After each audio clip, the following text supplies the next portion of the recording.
kick off and pass over to the moderator of the panel. I'd like to give a bit of the flight attendant speech here. You can keep your mask on, but we're not required to. That is the choice once you're sat down. And obviously, we're going to keep the those two doors behind you. We would ask you to just leave the room in quietly if you can. We may keep them open just for some air circulation. So if you're coming in and out, it's okay if they're left open. I'd like to say that this is the first time the wind industry has really convened a delegation at a pavilion like this. And we've been running this campaign and working on it for a better part of this year. You've seen, it's time for net zero, which is the backdrop to many a photo here at COP already. And this is really our flagship event, bring together leading CEOs from the industry. So on that note, thank you very much for coming. And I'll pass it off to our moderator, Rebecca Williams, Director of COP26 at UN. Thank you, Emerson. And yes, I reiterate the welcome to everyone here in this room. And thank you so much for joining us here at the Wind Pavilion. I hope today that we can give you a really good overview of the benefits of wind industry and its role in tackling climate change and meeting net zero. I'm just going to start with a few opening remarks because I really want to tell you what's behind the campaign that we've been running here at the Wind Pavilion before I introduce my very esteemed panel.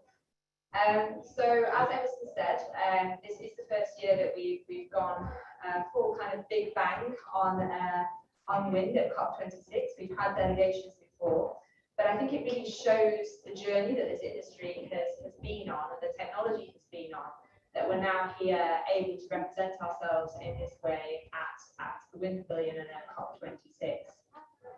I really hope you leave the room today with more knowledge and understanding of the costs of wind and also the role that it can play in tackling climate change in your country. And I just want to say on behalf of everyone here that we're very pleased and happy to work with you in more detail if you'd like that on what we can bring to your country and how we can help you tackle climate change and meet net zero. So the overall message also is that we really do have the tools and technology we need now to get to net zero. The role of wind in helping us get there is absolutely clear. All the outlooks and science say that in the future, wind will be the key technology in our fight against climate change. And it's not only climate change that we'll be focusing in on in this session, but also the economic benefits and the social benefits that a transition away from fossil fuels towards clean energy can bring here to this country, to your country. So many benefits, many opportunities of wind, but we also want to issue a stark challenge to our policymakers and global leaders here at COP26 to really call on them to grasp this opportunity and to get serious about the opportunity. We here on this panel, many of us have been in the sector a long time and have been back and forth in many of the markets that we've worked in, and have really seen that some countries have really gone for it and have grasped this opportunity, and some are not yet out of the starting blocks, and some have kind of dithered along the way. What we all now need is a climate emergency approach, the same kind of approach we've seen to tackling the COVID pandemic, to tackling the climate emergency. And we absolutely want to say that we're here to provide the solution to the climate emergency, but we can't do it alone. We want to work with all of you here in order to achieve that. So thank you so much for joining us today. And we'll now get cracking and hand over to our panel. So if I could first introduce Jerome Crest, who's the President and CEO of GE Renewable Energy. We've then got Ditlev Engel, who's CEO of Business Area Energy Systems at DNV. Then Jim Smith, who's Managing Director at SSE Renewables. And we're also joined by Mark Dooley, who's Global Head of the Green Investment Group. So welcome, gentlemen, to the stage. It's great to have you all with us today. So first of all, I want to really discuss the opportunity, I guess, for wind, but also some of the challenges, I suppose, to meeting our vision of where the industry can go in the future. So maybe if I turn to you first, Jerome. I mean, what do you think the greatest barriers are to scaling up wind energy development in terms of where we need to get to? Yeah, thanks, Rebecca. I think it's no longer technology. and it's no longer cost. And now we know wind energy is competitive with any alternative, fossil fuel or solar, in most places of the world. So I think we are down with primarily three main constraints now when we move forward. I think the first one is having stable government policy and government having a better say-do ratio between what they say they want to do for global warming, for installation of renewable, and what they actually plan for, because there is still a painful disconnect in many geographies between the two. I think the second thing is easier permitting of wind project, so that it does not take 5 or 10 years to get an onshore wind project off the ground from beginning to the end, and even more so for offshore. And I think in Europe in particular, and with this permitting progress, we need to see more repowering. We need to address the fact that the best wind sites in Europe are the ones which have been installed long time ago, and they're the least performing wind turbines. So we need not only easier permitting, but a push for repowering. And I would say the third bottleneck, and I'll stop there, is around the we bet that going forward, as we put more and more renewable into the system, wind and also solar, the hidden bottleneck is how can the grid system can cope with it? How do we need to invest in the grid, not only to connect more renewable, but to address the consequence in terms of variability, in terms of inertia. There are a lot of technical things that will require the government to get on with an important investment cycle into the grid system. That for me is the three major things. And maybe turning to you, I know that DNV have recently brought out a net zero scenario. So just wondering from your perspective, having that overview of the market, what do you see as the kind of key opportunities and challenges? There are many. I think first and foremost, it's very important to recognize that the world is electrifying at an unprecedented pace across industries. And obviously, as the topic here is, and that has to be sustainable. So you have this fantastic opportunity that everything is going electric, and at the same time, you need to switch existing power plants into new non-emission power plants. And wind obviously have all those capabilities. Now, why is it not? So Jerome just mentioned some of the issues, why it takes a lot of time with permitting, etc., etc. But I think fundamentally, it is much more of a mindset question.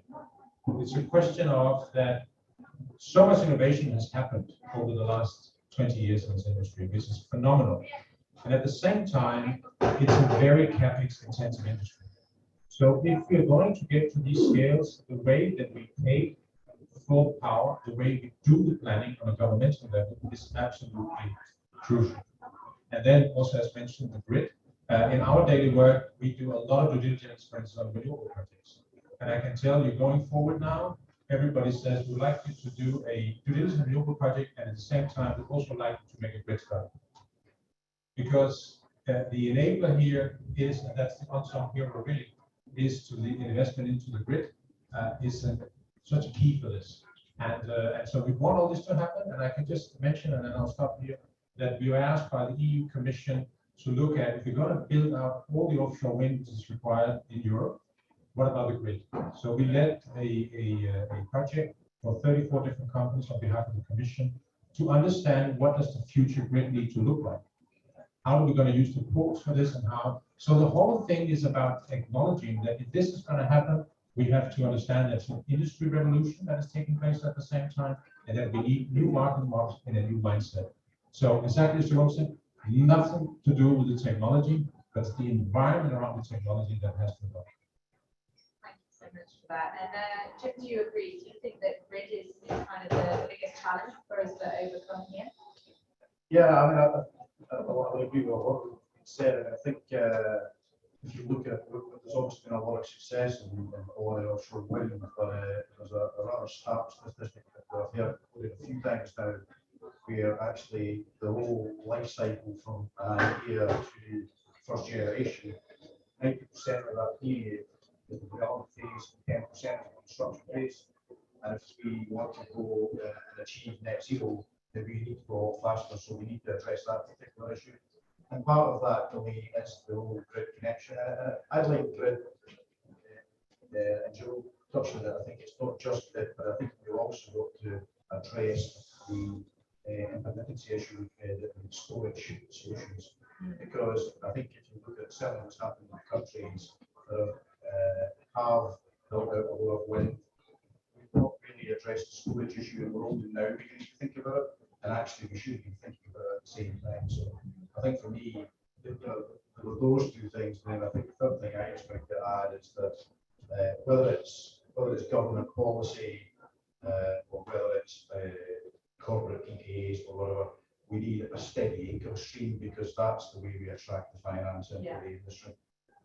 With that, there is plenty of money in the world to develop out as much onshore wind and offshore wind as we like. Thank you for that. And Mark, coming to you as the kind of investor voice, I guess, on the panel. What do you think? How can we scale up wind more quickly? So, certainly we see it as an investor and a developer some first dollar projects around the world. And we're talking about scale. And for us, we've just made a big gesture on scale. We just announced this week that we're moving the business idly from the balance sheet, which is a huge source of funding, but a finite source of funding, to our asset management business, so that we can harness the global war capital that wants to be involved in this transition. So it's talking about scale. And then we add to electrification that not only are the electrons businesses needing electrons, but also hydrogen needs electrons to get captured. So all of these things is going to layer on and on the need for more. And I see that the grid point is one very well made, and the lead time of making it happen is something that should worry a little bit. And that's difficult. But the planning thing, this is a free kick for governments. You ask them to get a wind industry going in the market, and joining the browser, thinking, well, how much subsidy I'm going to have to give, and all this kind of thing. We're actually pretty powerful today. We are making business cases for very large projects without any CFD or feed-in tariff. That won't happen in every country. Some countries will simply start. We're a market is the world that can start. So it is still necessary very much in some countries, but the universal factor is this free kick. Don't make it 90% of our journey to become operational, make it something real. And this is about lawyers and drafting laws, and it's about more efficiency and bureaucracy, so it's about vision. But communities are now insisting that the governments have that vision and that intention. And this is not the expensive stuff. This is just getting it right. I think that last point is really personal as well, that people are now demanding this of their elected representatives. Wind power is extremely popular across the world, and my kind of area of expertise is in the UK, where we see exceptionally high levels of support when public policy is done for wind power. So the public want this. It's all about how we can deliver this together and get the right framework to make this happen. I want to just move on now, and maybe I'll come back to you, Jim, around the role of wind in supporting economic recovery from the COVID pandemic and the development of wind to help achieve the World Sustainable Development Goals. And I know that this has been a really hot topic of conversation in the UK recently about how wind can help with that COVID pandemic recovery. So what are your thoughts on that? What do you think wind's role is? Yeah, look, I mean, I think it's got a huge role to play. We've already in our own business, give you many examples. You just quote one, just offshore wind farm, which was a £2.5 billion investment, and we've rejuvenated a town in the far north of the country through that investment, created many high quality jobs, and with more than 50% of that investment over a lifetime will be spent in the local economy. And there are, at the other end of the scale, we community benefits to communities around about our developments, and we use that to really support local communities.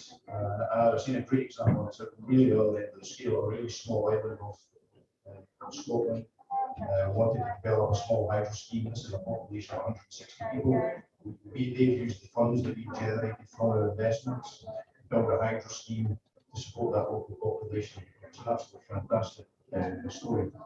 And that's you get a really small scale, then huge investment in the local economy. And good jobs to areas where there are not many jobs. Yeah, I couldn't agree more. And I think, again, from the UK experience, what we have seen is real regeneration in communities that, post-industrial communities that have kind of been left behind in many contexts. So I think that's a really powerful point around the role that witness made there. Jerome, maybe if I can come back to you, I know that you have just had a very large announcement again in the UK context around your investment there. So, what's your view? I agree. It's the same engine, and we are in partnership on that in the UK through our involvement as a supplier to the government project. And as part of it, it gave us the confidence to announce a project to invest in Teesside on the east coast of the UK into a offshore wind blade facility, which, when it ramps up in full speed, could create as much as 800 jobs. So, in a place of the UK, in an industrial cluster, which was a little bit like coming down, and which is now going to resurrect thanks to offshore wind. So there is obviously wind is now competitive. Wind, I think, is about using a resource that is available, and it's a matter now of also of sovereignty. And we see what's happening with the price of gas, that it's good to have wind as a kind of fuel. And then wind is good for jobs. Then at GE, as an equipment supplier, we develop manufacturing operations of our components in many places of the world to fulfill our growth in onshore wind, but also in offshore wind. And we'll keep doing it. Obviously, at some stage, government has to make a choice between the most competitive costs and the local content. So that's always a balance to be found. But we are very proud here of our project of investing in Teesside, and thanks to the support of SSE on the government. Maybe just a follow-up question then, from your perspective, what do you think is the kind of single most important thing that governments could do then to attract that investment? Is it for you about setting targets, or is it about having that underpinning policy framework, or a mixture of both? I think it's two things. It's not so much the target, but I say a same ratio that is confidence and the visibility of volumes across the world, and stability of volumes that you can invest. Because what you don't want to invest is some kind of roller coaster of volume in the market. So we need a stable and credible framework for volumes. And second, as this is a very capital-intensive industry, we need some government support for the funding of our investments, which we get here in the UK, for example. Okay. And Ditlev, maybe just kind of looking broader than the UK market, and I think we focused in there because that's, we're in Glasgow today, we're at COP26, and that's what's at the forefront of our mind sitting here. But looking around the world then, in terms of the markets that are coming up, I mean, where do you think the wind industry is kind of going next in terms of those major investment pieces? Where are the exciting markets? Everywhere. So, I mean, if you look at obviously what is being spoken most about at the moment is, of course, the offshore wind build out in North America with 30 gigawatts before 2030, which has a lot of attraction and attention, and a lot of things is happening. And I think one of the reasons why that they have a very good chance of being successful in what they're doing is because I think honestly that President Biden made it very clear that it is about decarbonization, it's about jobs, it's about creating this economic development at the same time. This is what was talked about here. And I think it's also important to recognize that if you look in Europe over the last few decades, how many jobs have been created by the wind industry. The wind industry has a phenomenal sort of multiplier when it comes to the jobs. And we see the same in Asia, we see the same in China, and so forth. So I think, and then the really exciting thing about this is that in this industry, it's always been about bringing down the level cost of energy. Right? That's been sort of the holy grail. And it will never be more expensive as it is now, it will come down a lot. This curve will continue. So when we look into our forecast that you mentioned in the first question, our view is that wind and solar is going to drive the electrification of the world just from a pure cost perspective. And therefore, it's kind of odd that when you look at it from a governmental perspective, I think it's because people tend to forget how much technology will keep giving us as we go ahead. So if I could come with a recommendation, it is that we should sit down and make a decision based upon not what it costs now, but what it will cost going forward. Because what the wind industry will deliver here continuously will be bringing down the local cost of energy. What is missing is a better business model for making it happen. So it could be, and it needs to be big chunks because it is a very capital intensive industry. So, you know, doing 1,000 gigawatts and put them out for bid every year is not the same as putting 10,000 gigawatts out in a one shot, because that is going to release the investments. So it's if you're going to get serious about net zero, we have to recognize that we have time against us, and that means that we have to have business models. And this is one of the biggest strengths I think from wind, is that you can scale huge capacity very fast. And that is something that is not being properly utilized simply because the business model that we use. And that's a lost opportunity. And just a follow-up question then, because we were talking about electrification there and electrifying the world, as you put it. And you mentioned earlier around the role that wind can play in other sectors of the economy. So how do we kind of price in or bake in the amount of wind that will be needed to decarbonize these other sectors of the economy? And what's your view on that?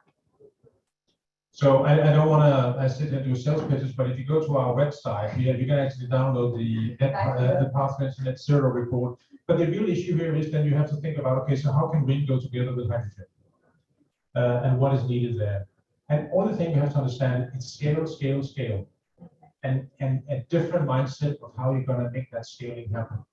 So we have to address the business model and the way that it's being incentivized. But the last thing I'll just make about this is that at this moment, we spend 3.2% of global GDP on energy costs in the world. If you're going to get to a net zero future with all the investments that we talk about, and if you do it in the right way, the total cost at that time in 2050 will be about 2.1. So if you were the Minister of Finance, you should be really excited now, because you will get more bang for the buck. Because every time you invest into batteries to wind and so on, you keep getting more for every dollar you invest going forward. And that will be very nice to welcome. And that's why I think what is missing. So we are addressing it in an economic wrong way. And that's how, so I think if you go back and look into the UK, think about the way, if you hadn't had the ROC system to start it off with, it wouldn't have happened.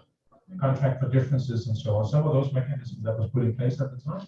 And we need to use similar tools again to get going, whether it's on the hydrogen or whether it's to scale at a much larger level. So the tools are there. It's just a question of using them. Absolutely. And coming to you then, Mark, I know that Green Investment Group is very active in Asian markets. Just picking up on Ditlev's point there around kind of bang for buck, and also governments need to kind of think, I guess, more long term about what they're trying to achieve and be willing to kind of take a few more risks, I guess, up front.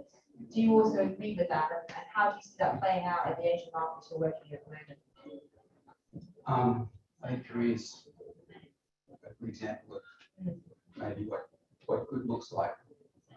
Bipartisan, very strong support, very strong management, clear signals on volumes that they want to see developed. And that made us really move to it's a market of pioneer commercial scale floating offshore. So in terms of spirit of adventure that we've had to bring this developed, it's quite a bit there. Within our colleagues at Total Energies to share that adventure with us. Partially awarded our first 1.5 gigawatt project. We've got a third of that now. So we've had all that confidence to go on that adventure because of the clarity and confidence. And in other markets there, which in South Asia, which maybe have the same elements, we're also being quite enterprising, but it's hard to move as strong as we have in Korea without that strength of the policy system. Fantastic, thank you. We've got a little bit of time now, a few minutes for any questions that the audience might have. Does anyone want to ask a question of our panel? Yes. Can you just say where you're from as well, please? Hi, Tyler Harlan from Royal Marymount University. Thanks for the great panel. I was wondering maybe specifically about areas that have undergone sort of deindustrialization, but also depending on fossil fuels, specific towns, specific regions. and what the wind industry can do to transition those places to renewable energy. Are there jobs that are specifically for former fossil fuel workers that are appropriate for the wind industry? Can I just bring in Jim here first, because I know Jim, you've done a bit of work about this very Yeah, topic. no, absolutely, and obviously, forgive me for talking about Scotland again, because obviously we're a nation who for the last 30 years been very dominated by the North Sea oil and gas. So we've got a large workforce in oil and gas with a lot of technical expertise. And we are already transitioning people from the oil and gas industry into renewables. Many of our staff, both in the development, construction, and indeed the operation of our wind farms, came from an oil and gas background. And that's a great opportunity over the next 10 years as there's further decline in the North Sea and the growth in jobs in this country and the industry will increase. So absolutely, and many of the skills, particularly in offshore wind, obviously, are very readily transferable. I've spoken to many of our staff, it is a different industry, but it's been a very easy transition for them. Thank you. Floating offshore wind is going to create jobs in shipyards that have been under pressure from shipyards elsewhere. There's a lot of that in lots of places. Jerome, did you want to come in?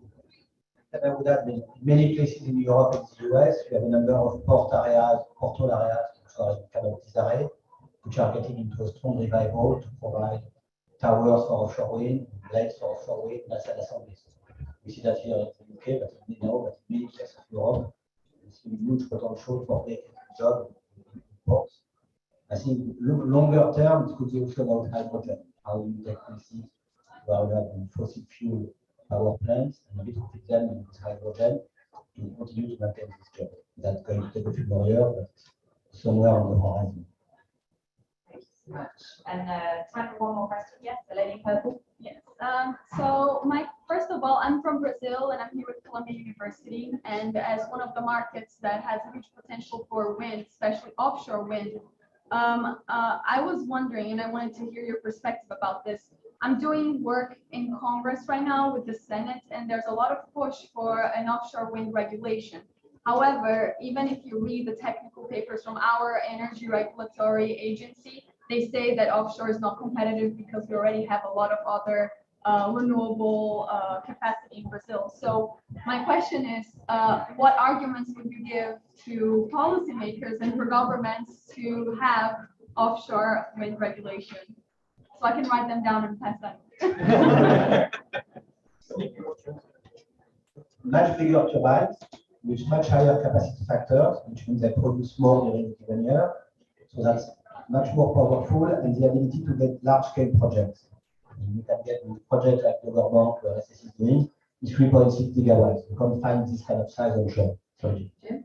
Yeah, I was going to say, I think the best example to give is really just look what's happened at the offshore. 10 years ago, people were asking questions in this country, can we afford offshore wind? Today they're saying we can't afford not to have offshore wind. The price is absolutely there from £150 a megawatt to £50 per megawatt hour. And it's all about the scale of the technology and the scale of the projects. They're the two big things that are going to drive the cost down. We've started developing in our country, so it's important we get that more through.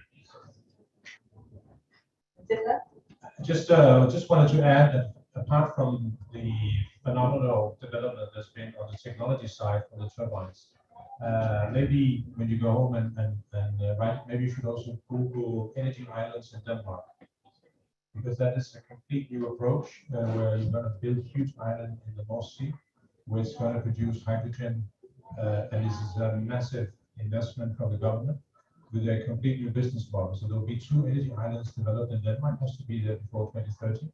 And then the contracts are now in the process of being put in place. And so it is a complete new innovative way of how to use offshore wind for the production of hydrogen. So I think it's really a question of not just catching up, but how you're going to make sure that you're ahead of the curve for the technology development, because there are a lot of new things happening. And then if you want to be encouraged, I will still suggest that you go and look at dnd.com and look at this report, because you will see how big force we think of wind will be in the future, only driven by cost, not by things we like to see, but just from cost. Fantastic place to end it with lessons there for Chilean government. So I just want to thank our first panel. Stay tuned, everyone in the audience. We're just going to swap speakers now, and I'm just going to invite the second panel to join me here. Thank you. Thank you.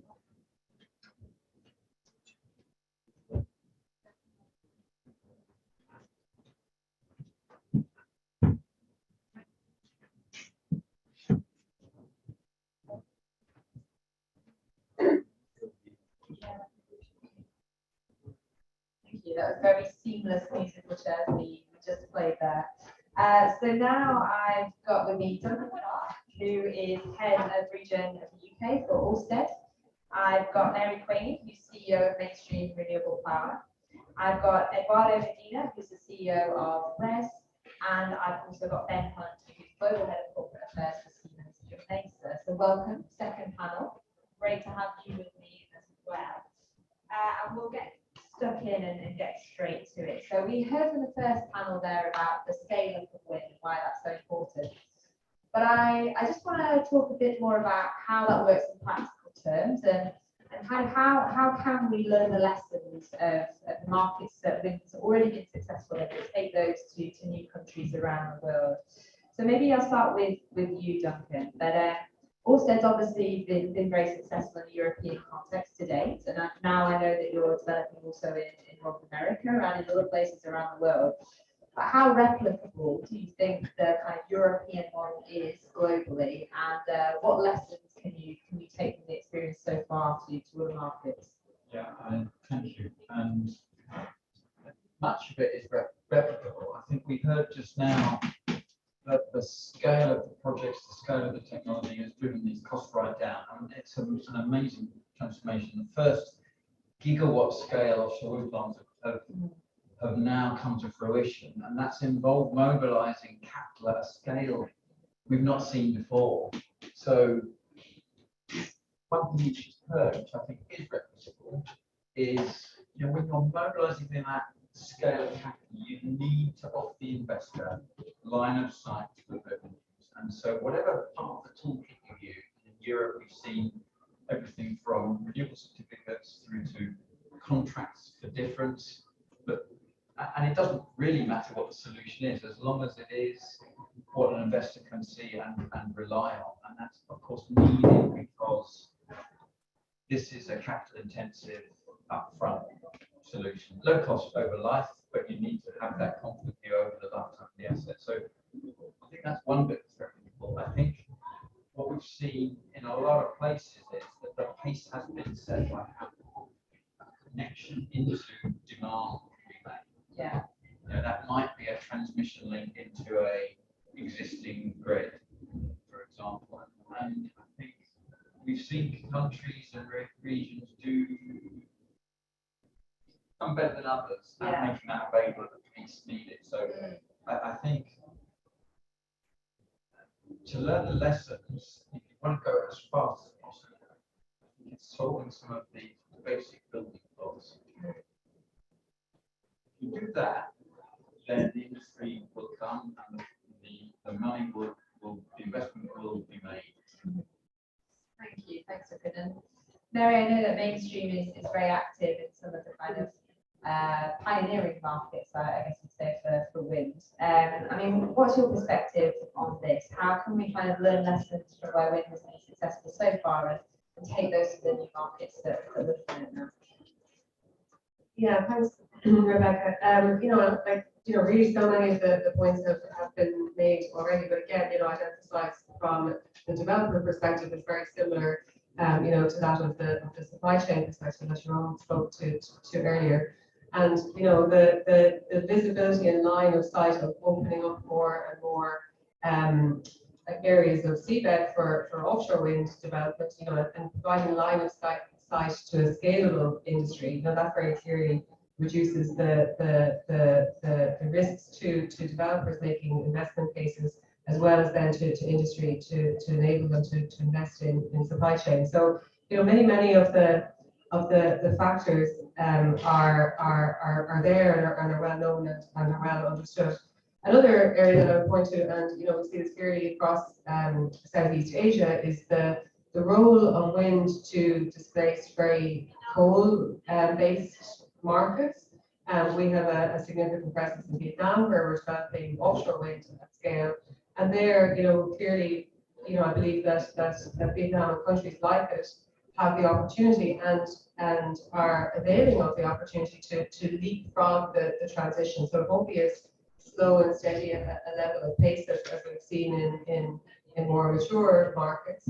And all of the push and pull factors are there, to really enable a very significant transition. I think that's a really good point, and maybe one I'll put to you, Eduardo. Can we go faster in the newer markets that we're looking at? Have we kind of learned and taken those lessons, and can we scale up faster than we have to so far?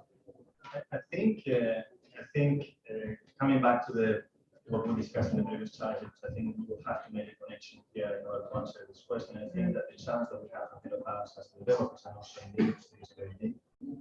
I mean, we are talking about 10 times what we have today. Yes. Today we only have 12% of our generation is coming from renewable energy. We need to go to 80% of our energy coming from renewable energy in order to get to net zero.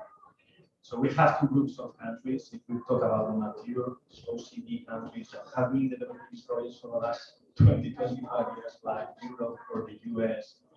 For example, in Europe, now we need to do 40% of our renewables have to come for renewables by 2030. That means that we have to double the number of installations today that we did last year. And we should remember that 2 or 3 years ago, we were doing only 8 to 10 gigawatts. And in the US, President Biden wants to enact the clean energy standard, 80% by 2030, full by 2035. That means that they need to go from 35 gigawatts per year to 80, 90 gigawatts per year. Yeah. Plus, the previous panel talked about electrification. I mean, in the years only to reach 30%, they need to invest 90 billion. And if they want to go to net zero, they need to invest 1.3 trillion. So I think the challenge that these countries have ahead of them is immense. I think we need to. I think it's like we need to scale fast, and we cannot leave any country behind. For example, the other group of countries, the emerging markets, they're in a different situation, and I think they need to abandon fossil fuels. They need to abandon carbon, and they need to understand and we need to do a much better job trying to explain the benefits of wind and the benefits of renewable. They need to handle coal. They need to go faster to renewable energy. Another, complementing the barriers in order to scale up. I think we discussed about permitting, fast track permitting. We talk about grid. We talk about scale, but I think we need to decarbonize the supply chain also from the wind industry, because today a lot of the steel and concrete that we use in the construction of our buildings are coming from steel that is not decarbonized. Plus, a very, very important barrier that I think is complementing one of the questions before about jobs and about people. Last year, and I think during COVID, we saw an increase on wind jobs. We have talent we have programs in our company to retain inclusive and diverse talent. And with this type of scale, talent is going to be an important point. So we'll have to skill and engage people, and we'll have to make a specific training for the future, for the students that are going to work with us for the future. I think that's such an important point, and actually when we look at the amount of jobs that the industry will need, I mean, looking into the future, some of those jobs don't even exist yet. We're recruiting for a workforce that we don't yet have, the jobs that don't yet exist, but nevertheless, we really want to show the benefits and the opportunity that come with this industry. I mean, Ben, what's your view on this? How can we really rapidly scale up in the way that the panel will be talking about? Well, firstly, we have the advantage of not starting from the same place, right? I mean, the reason we're all here is that in the vast majority of the world now, the urgency of the problem is recognized. And when the industry was starting out, it was not, and there was much more resistance than there is now. And then, of course, the second point is that we've made all the mistakes, perhaps not all the mistakes, but we've made many mistakes. And we could leapfrog some of the mistakes in emerging markets and help them to scale up much more quickly than might have been possible. And what we've seen here in meetings, bilateral meetings with governments has been a huge first for both the low cost electricity that we know that renewables can provide, something else we didn't know when the industry started out decades ago, but also the sort of potential economic boost that you get from putting factories into places where other factories are previously closed down, Hull or Teesside, where GE is. So they are starting from a more certain foundation than was the case in Europe. And I think GWEC and others have a huge role in helping that scale now to emerge. That's such a good point, and I think that has been clear, as you say, from our engagement with different delegations this week. It's what's been really exciting is just to have seen the excitement, I guess, that they are showing for wind and the real genuine interest in how they can attract the wind industry to their country has been really heartening to see. Maybe if we just zoom out for a moment, because we've been very kind of focused on the benefits of wind in the wind industry, but looking at the wider COP process, I guess, and without getting into too much technical detail, maybe if I come to you first, Duncan, but in terms of the kind of COP process as a whole, what do you think the wind industry needs to kind of see from global leaders here at COP? Well, I think we start from the place that we have this recognition of what we can offer, and we need to kind of translate that into quantitative, dated, ambitious targets. Yeah. But I think, as Jerome said earlier, the target on its own isn't going to do it, but what it does is give that signal of scale. And so what we need quickly after is policy and regulation, create a framework for investigations. Yeah. And streamlined processes for consenting, has already been mentioned. But also what we need is, if a new country is working out how to access this quickly, there's a whole exercise of resource assessment. What's the circumstance? What's the situation? What's the onshore, offshore renewable solution? What's the system that it's going to integrate with? So that's the framework that regulatory and policy structure. Yeah. And Eduardo, talking then about NDC's nationally determined contributions and the role that we can play in meeting those. I mean, do you agree with Duncan that it's kind of a case of seeing that and getting the resource mapping done and going from there? I mean, I have my Christmas wish list for that common coffee, so big and related to this. I mean, I think what I would like to see from our government is a commitment for action. I mean, I will have to condense everything to reports, but I think if I will have to choose one, I think it would be to end the fossil fuel era. I think we need to stop building new carbon plants. We need to phase out the operating ones, and then there is an important point that I would like to see as an outcome of this COP, which is end with the subsidies for the fossil fuels. I think there is an IMF number that says that every year 450 billion are dedicated to fossil fuels. And direct numbers, if you consider indirect numbers, this is like 60 billion. So if you do the math, every minute that we spend here talking, the fossil fuels are receiving 11.4 million of subsidies. And for me, this is, I mean, and we are discussing 100 billion to support the transition for the emerging. Why we will, I mean, what can we do with these 6 trillion of fossil fuel subsidies dedicated to the transition of energy? Yeah. So for me, I think I will be happy in my list. So I'm optimistic that this is what I would like to see as well. Well, I hope Father Christmas brings you everything you want from this part. Mary, maybe we can just kind of zoom in. Actually, you talked about Vietnam earlier and the work that you've been doing there, and I think on that kind of fossil fuel to clean energy transition, I just want to unpick that a little bit more. When we're talking about sort of displacing coal or displacing fossil fuels, I mean, what does that actually look like in reality when those kind of deals are being negotiated? What are we actually asking for? for it, and how are these fossil fuel subsidies implicit or explicit impacting? Yeah, and I'll talk about, I suppose, two very, very tangible areas that, you know, we see really making a really significant difference then on the ground. One being the announcement by Japan, China, South Korea to end export financing for coal.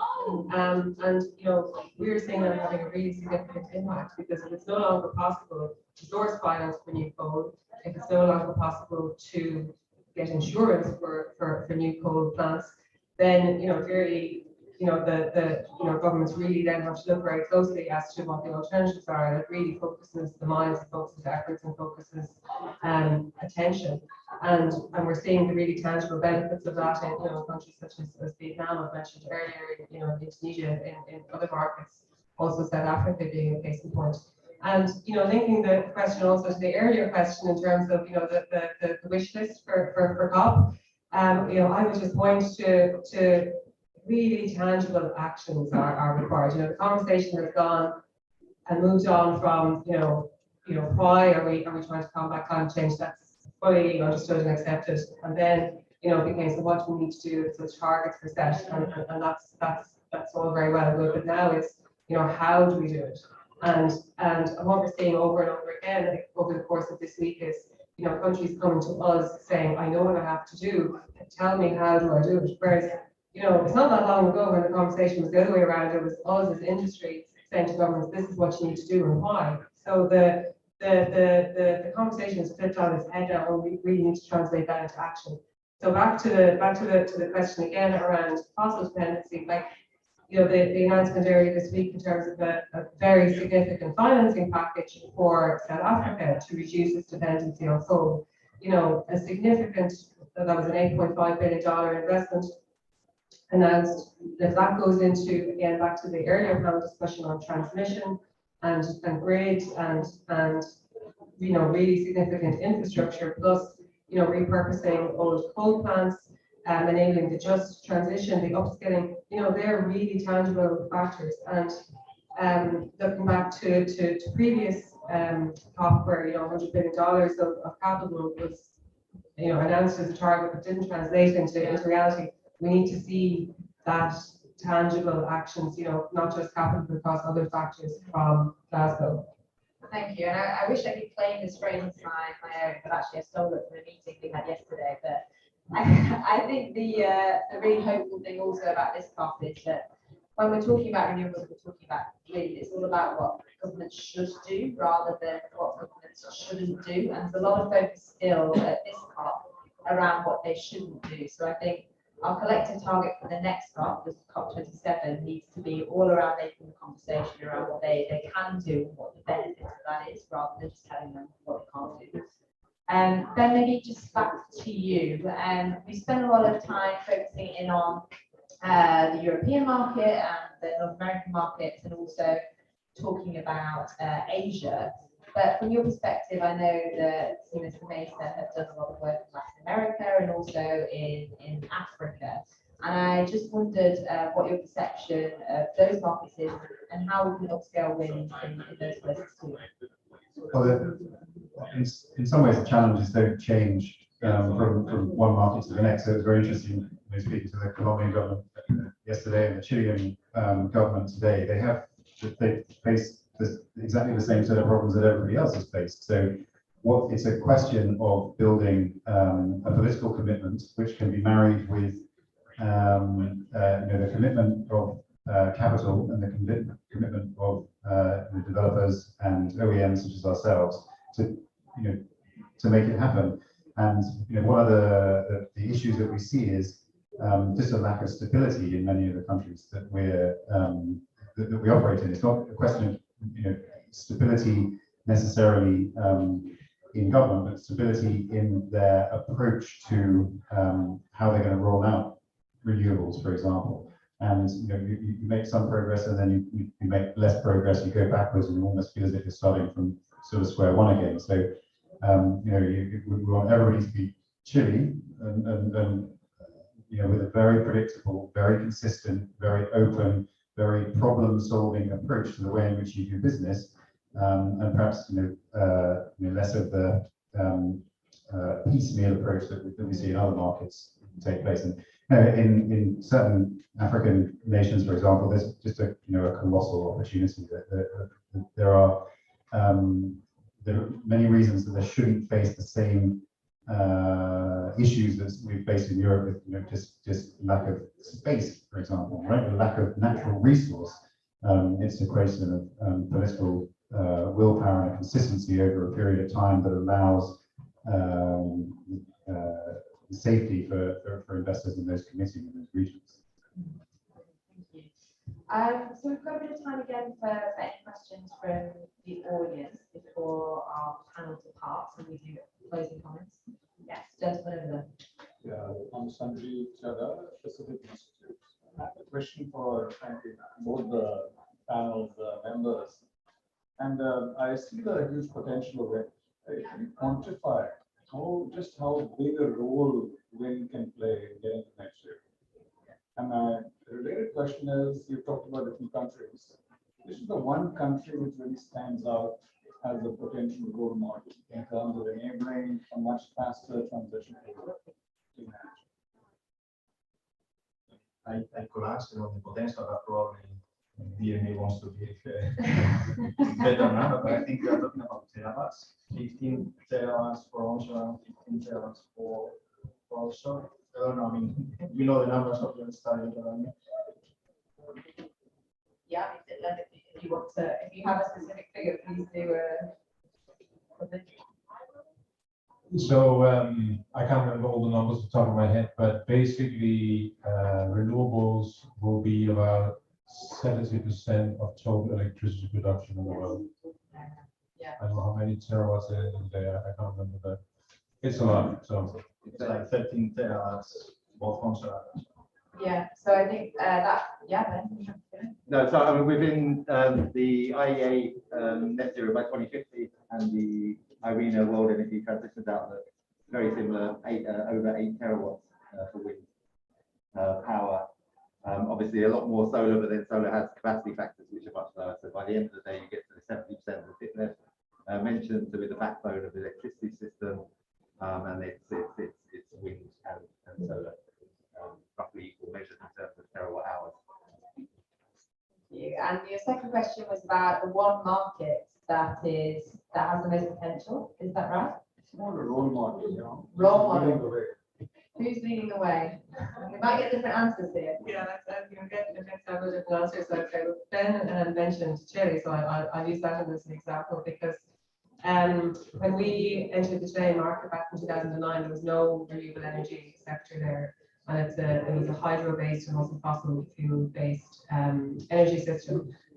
Chile was importing gas from Argentina, and Argentina turned off the supply due to not having sufficient supply, and gas prices soared in Chile, electricity prices soared.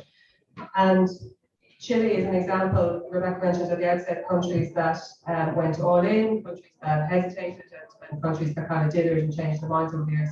Chile set out a clear strategy, back 10 years ago. So from 2009 to where we are today, the cost of electricity has decreased very significantly due to the enabling of onshore wind and solar PV to exploit Chile's resources. It's invested in transmission in over that same period of time. But it was, forward planning, giving stability to the industry to encourage the confidence of developers such like us who started developing greenfield wind and solar projects in 2009 when not a single asset was built, and we were creating a new industry effectively.